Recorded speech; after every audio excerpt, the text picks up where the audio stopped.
नमस्कार, बहुत स्वागत है आपका। सरस्वती महामाये शुभे कमल लोचनी विश्वरूपी विशालाक्षी विद्या मम देहि परमेश्वरी। वसंत पंचमी का त्योहार का महत्व और पूजा विधि। साथ ही हम ये भी बतलाएंगे कि ये 51 सालों के बाद पहली बार पड़ने वाला विलक्षण संयोग के बारे में और कुछ गलतियां जो भूल कर भी इस दिन विद्यार्थियों को नहीं करनी चाहिए। बसंत पंचमी माँ सरस्वती का दिन है, विद्यार्थियों का दिन है। माँ की पूजा पूरे विधि विधान से की जाती है इस दिन। माँ सरस्वती ज्ञान देती हैं, विद्या और बुद्धि देती हैं। वैसे तो माँ सरस्वती कला, संगीत, शिल्प कला और विज्ञान की भी देवी हैं। अज्ञान से, अंधकार से प्रकाश में ले जाने वाली, जीवन में उत्साह देने वाली माँ सरस्वती सरस्वती जिनकी पूजा बसंत पंचमी के दिन की जाती है।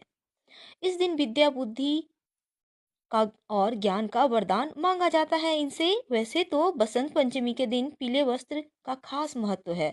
इस दिन कोई एक वस्त्र पीले रंग का जरूर धारण करना चाहिए। आप चाहें तो पीले रंग का रुमाल ही रख लें, लेकिन यहाँ पर काले रंग से बिल्कुल ही परहेज करनी चाहिए, यानी काले रंग को एकदम भी आपको धारण नहीं करनी चाहिए। इस दिन पतंग उड़ाने का भी विधान है और साथ ही इस दिन खासकर पीले चावल खाए जाते हैं। उसकी खीर भी होती है, मीठी चावल होती है और कहीं कहीं खिचड़ी के रूप में भी खाया जाता है। बसंत को सभी मौसमों में सर्वश्रेष्ठ और राजा माना जाता है।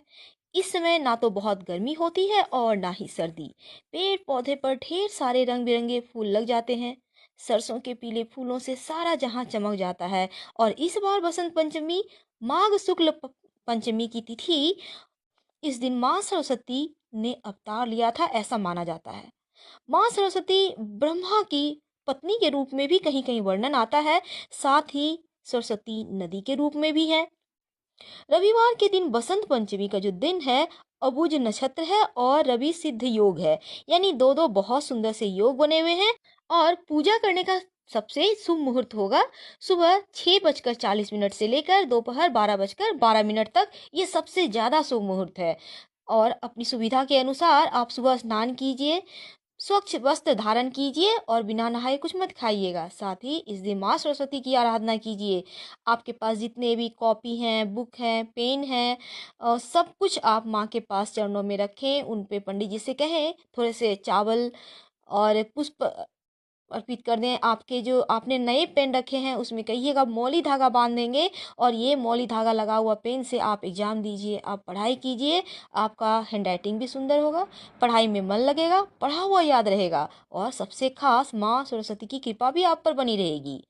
इस दिन मंत्र की भी शिक्षा दी जाती है। साथ ही जो छोटे बच्चे हैं उनका विद्या आरंभ भी इसी दिन से किया जाता है, क्योंकि ये बहुत शुभ दिन होता है विद्या बुद्धि ग्रहण के लिए।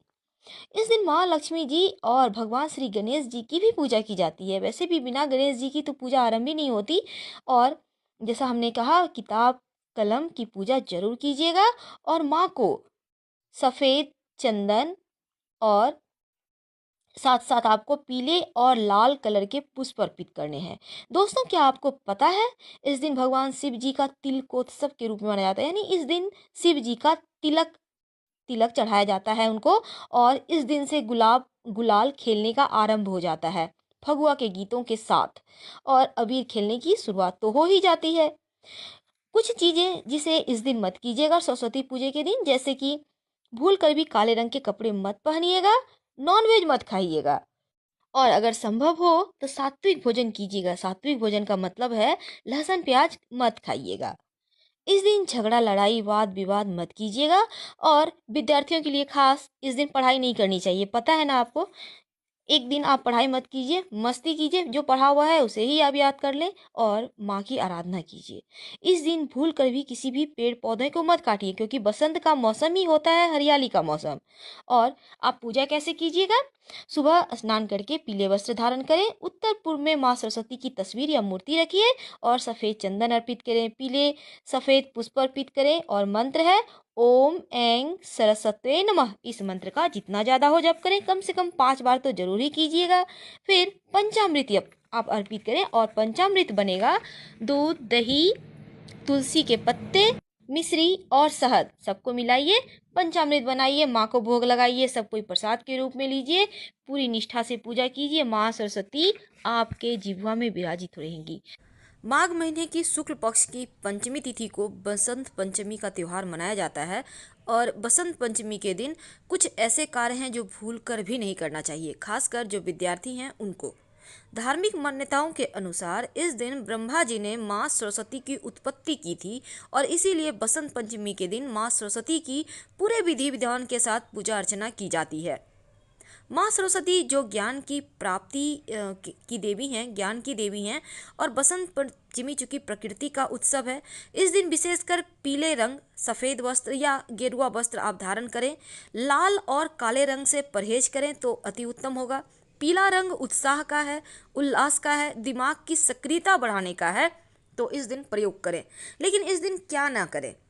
देखिए, बसंत पंचमी के दिन चूंकि पीले रंग का महत्व है तो आप खासकर पीला रंग जरूर पहने और काला रंग तो बिल्कुल भी ना पहने, लाल रंग ना पहने, क्योंकि ये रंग इस दिन नहीं पहनना चाहिए। बसंत पंचमी के दिन पेड़ पौधे भी नहीं काटना चाहिए। फसल काटने या पेड़ पौधे की छटाई करने से भी इस दिन परहेज करें, क्योंकि इस दिन से बसंत ऋतु का आगमन होता है, इसलिए ये कार्य जरूर करें। धार्मिक मान्यता के अनुसार बसंत पंचमी के दिन देवी सरस्वती की पूजा की जाती है, तो बिना स्नान किए भोजन ना करें, सब कोई नहाएं, जरूर पूजा करें और इस दिन क्रोध ना करें, गुस्से में किसी को अपशब्द ना कहें, घर में कलह कलेश लड़ाई झगड़ा ना करें और मन में किसी दूसरे के लिए बुरे विचार भी ना लाएं। सोचे भी अच्छा, बोले भी अच्छा तो अच्छा होगा और भूल कर भी मांस मदिरा का सेवन ना करें। ब्रह्मचर्य का पालन करें और शिक्षा से जुड़ी हुई चीज़ों का आदर करें, अनादर ना करें। तो बसंत पंचमी के दिन इन खास नियमों का पालन करें। माँ सरस्वती की पूजा जरूर करें और आपके घर में छोटे बच्चे हैं तो उनको उनके जीभ पर आप केसर से एंग जरूर लिखवाइए, आपके बच्चे बुद्धिमान होंगे। बसंत पंचमी पर एक छोटा सा प्रयोग आपके जीवन के बहुत सारी समस्याओं से आपको मुक्ति दिला सकता है। आज हम बिना कोई आपका समय बर्बाद किए सीधे मुद्दे पे आते हैं। देखिए, बसंत पंचमी क्योंकि बसंत ऋतु में शुरुआत होती है और बसंत पंचमी के दिन सभी शुभ कार्य आप कर सकते हैं। अत्यंत शुभ मुहूर्त माना जाता है और बुझ मुहूर्त माना जाता है। अब इस बार बसंत पंचमी जो कि ज्ञान की देवी माँ सरस्वती, विद्या की अधिष्ठात्री देवी और बुद्धि प्रदान करने वाली देवी हैं, उनको समर्पित है और माँ की कृपा संपूर्ण जगत को चाहिए। उनकी कृपा के बिना लक्ष्मी भी प्राप्त नहीं हो सकती, क्योंकि आपके पास ज्ञान नहीं है तो भला आप धन कमाओगे कैसे? अगर धन है तो उसका उपयोग कैसे करोगे? अब इस बार बहुत ही खूबसूरत योग बन रहा है। रेवती नक्षत्र है, शुभ योग में पंचमी तिथि योग बना हुआ है जो कि अद्भुत संयोग है। रवि योग भी बना हुआ है। अब बसंत पंचमी का त्योहार चूंकि हर साल माघ मास के शुक्ल पक्ष की पंचमी तिथि को मनाया जाता है और इस दिन से ही बसंत ऋतु की शुरुआत होती है। पीला रंग के वस्त्र धारण कर माँ सरस्वती की पूजा करने का विधान है। इस दिन विद्या आरंभ, नवीन विद्या प्राप्ति, गृह प्रवेश के लिए भी पुराणों में सबसे सर्वश्रेष्ठ कर मुहूर्त माना जाता है इस दिन को। अब अज्ञान रूपी अंधकार को दूर करने के लिए ये दिन सर्वोत्तम है। माँ सरस्वती के साथ भगवान श्री गणेश, भगवान सूर्य, भगवान विष्णु, शिव जी की भी पूजा अर्चना जरूर करें। श्वेत पुष्प माला के साथ माँ को सिंदूर और श्रृंगार की वस्तु अर्पित करें। बसंत पंचमी के दिन माता के चरणों पर गुलाल जरूर अर्पित करें और इसी गुलाल को आपके घर में जितने भी बच्चे हैं, बड़े हैं, सबको तिलक लगाइए। प्रसाद में माँ को पीले रंग की मिठाई, खीर का भोग लगाएं। ओम ऐं सरस्वत्यै नमः। ऐं शब्द माँ का बीज मंत्र है, इस मंत्र का भी जप कर सकते हैं। अब हम आते हैं मुद्दे पर। हमने टॉपिक रखा है नीले धागे का उपाय। नीला यानी ब्लू कलर। अब आपके जीवन में अगर शनिदेव, राहु, केतु की परेशानी है, खासकर अगर राहु की समस्या है, जीवन में बार बार आकस्मिक बाधाएं आती है, बार बार आपके जीवन में अचानक से सब कुछ बर्बाद होने लगता है, तब इसका मतलब है राहु की कुदृष्टि आपके ऊपर है। क्योंकि राहु जब परेशान करता है ना, तो अचानक से ही सब कुछ जीवन में उलट फेर कर देता है।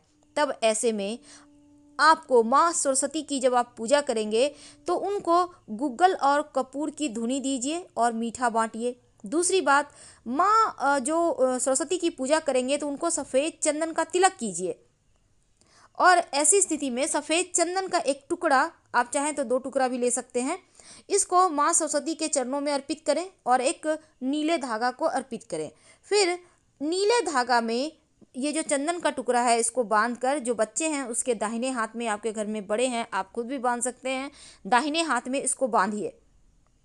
आप देखिएगा धीरे धीरे राहु की जो बाधाएं हैं, समस्याएं हैं, आकस्मिक रूप से जीवन की परेशानियां वो समाप्त हो जाएगी। और इसके साथ ही राहु ही ऊपरी हवा बला यानी तंत्र क्रियाओं को आकर्षित करता है। तो राहु को यहाँ जब आप नीले धागे में चंदन का टुकड़ा, सफ़ेद चंदन का टुकड़ा बच्चों की कलाई में, आप चाहें तो उनके पर्स में भी रख सकते हैं, स्कूल बैग में भी रख सकते हैं, तंत्र मंत्र से बचे रहेंगे। धन्यवाद।